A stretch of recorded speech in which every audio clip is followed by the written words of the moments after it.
আমার সামনে যে ট্রান্সফরমারটা দেখতে পাচ্ছেন এটা CS4080 ট্রান্সফরমার। এটা হাই ভোল্টেজ আছে 110 ভোল্ট আর লো ভোল্টেজ আছে 55 ভোল্ট।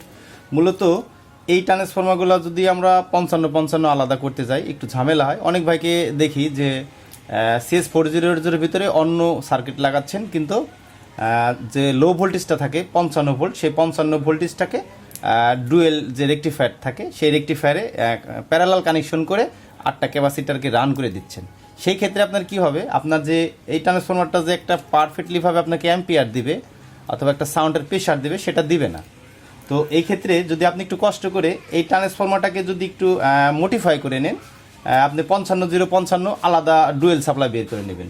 ধরুন আপনার কাছে হাই ভোল্টেজ আছে 55, লো ভোল্টেজ আছে আপনার হচ্ছে হাই ভোল্টেজ আছে 110 ভোল্ট আর লো ভোল্টেজ আছে 55 ভোল্ট। আপনি যদি লো ভোল্ট থেকে শুধু বাজাইতে থাকেন তাহলে এটার ভিতরে যে তার আছে 110 ভোল্টের ওখানে যে 55 ভোল্ট একটা থাকে মনে করেন ডুয়েল সাপ্লাই করলে, ওই ক্ষেত্রে দেখা যাচ্ছে আপনার 110 ভোল্টটা অযথাই ট্রান্সফরমার ভিতরেই পড়ে আছে, অব্যয় কোনো কাজ নেই। আপনি যদি একটু কষ্ট করে এই ট্রান্সফরমারটাকে যদি একটু মডিফাই করে যদি আপনি ডুয়েল ভোল্টেজ বের করে নেন 55 আবার 55 তাহলে আপনার এমপ্লিফায়ারটা পারফেক্টলিভাবে সাউন্ড বেস ভালো দিতে পারবে।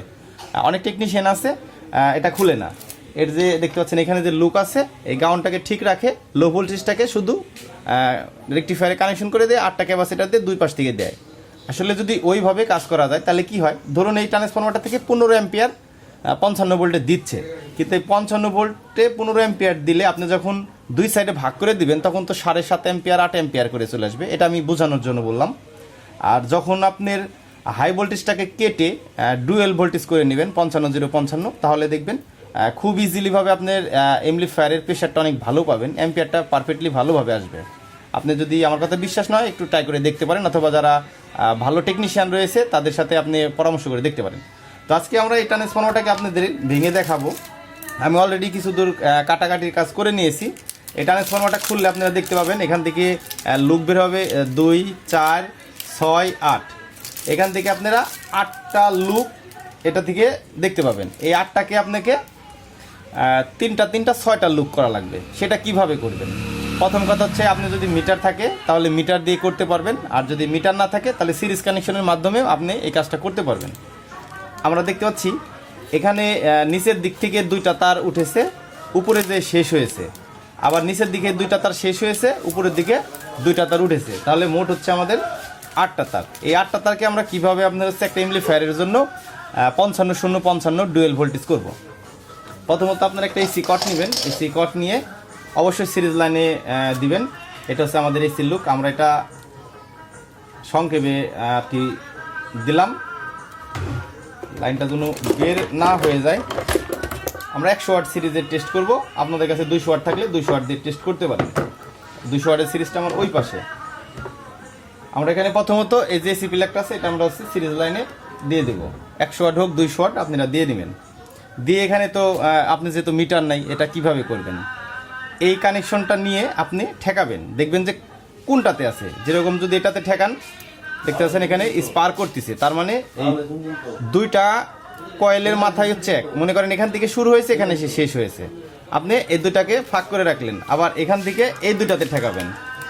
দেখতে পাচ্ছেন এটাতেও সিরিজ লাইন জ্বলতেছে, আমি নিচে সিরিজ আমি দেখতে পাচ্ছি জ্বলতেছে। তাহলে কি করবেন, এই উপর থেকে একটা লুক নেবেন, নিচে থেকে একটা লুক নেবেন, এই 2টাকে এক জায়গায় করে দেবেন, এইভাবে এক জায়গায় করে দেবেন।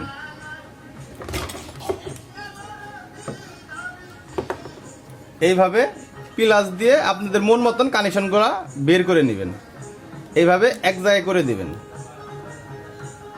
আজকে দিনে বলতে গেলে সন্ধ্যার পরে ভিডিও করতেছি, কিন্তু আমার সামনে একটা চার দোকান আছে সেজন্য। এখন এই 2টা যদি আপনি পার্ক করেন দেখতে পাচ্ছেন এখানে 55 চলে আসলো, এখানে আছে গাউন 55। এখন আমাদের আরেকটা সাইড পড়ে আছে, এটা আমরা কিভাবে করব, সংক্ষেপে এটার সাথে আমরা সেম পদ্ধতি আমরা কাজে লাগাবো। এখান থেকে দেখেন 4টা কানেকশনের ভিতরে কিন্তু আমাদের 3টা কানেকশন এখানে বের হয়ে আসলো, গাউন 55 গাউন 55, তার মানে হচ্ছে 55 এখন আমরা এটাতেও সেম পদ্ধতি করব। এখানে পার করতেছি, তার মানে এই কয়েলের মাথা আর এই কয়েলের মাথা একই তারের মাথা। এই ক্ষেত্রে আমাদের এটা আমরা শর্ট করতেছি, এটাতে আমাদের সেম। তাহলে আমাদের কি করা লাগবে, আমরা এখান থেকে নিয়ে এসে এটাকে গাউন করব, এটাতে আমরা গাউন করব। এটাতে এক কয়েলের মাথা যেত, আপনারা এই পাশে একটাতে গাউন করে নেবেন। এটাতে যদি গাউন করে নেন আর উপর করার একটা তার নিয়ে সেটাকে ঠেকাবেন, দেখছেন স্পার্ক করতেছে, তার মানে এটা থেকেও আপনার গাউন কানেকশন বের হয়ে গেল। আমরা এখন সুন্দরভাবে এটাকে নিয়ে এসে এটাকে আপনারা তার দিয়ে আপনাদের মন মতন কানেকশনগুলো বের করে নেবেন। আমি জাস্টটা কি আপনাদের বোঝানোর জন্য এখন এখানে আমরা যদি স্পার্ক করি, দেখছেন পার করতেছে, তাহলে আমাদের কি আসলো 55 0 55 55 0 55। এখন মিটার দিয়ে টেস্ট করে দেখাই। এটা আসলে মূলত 55 ভোল্ট আসবে আপনার হচ্ছে 230 ভোল্টের ক্ষেত্রে। আমাদের বিদ্যুতের আছে 223 ভোল্ট 24 ভোল্ট, ওই ক্ষেত্রে একটু কম দেখাবে। কিন্তু যখন আপনার 230 ভোল্ট পাবেন তখন অ্যাকুরেট 55 অথবা 55 একটু বেশি পাবেন। আমরা মিটারটাকে এসিতে রাখবো, মিটারটাকে আমরা এই বরাবর রাখবো আপনাদের বোঝার সুবিধার ক্ষেত্রে, আপনারা যেন ভালোভাবে বিষয়টা বুঝতে পারেন অথবা দেখতে পারেন। আমরা আরেকটু দূরে রাখি, দেখা যাচ্ছে না।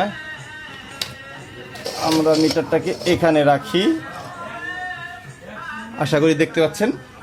আমরা হচ্ছে কালোটা এসিতে সিলেক্ট করে নেবেন। আমরা এখানে গাউন কানেকশনটা ধরলাম, আমরা এই পাশে একটা পয়েন্ট ধরলাম, দেখতে পাচ্ছেন 51.9, তার মানে 52 ভোল্ট। যেহেতু 223 24 ভোল্ট আছে, এখানে 30 ভোল্ট আসলে এটা 55 দেখাবে, 55 অথবা 55 একটু বেশি।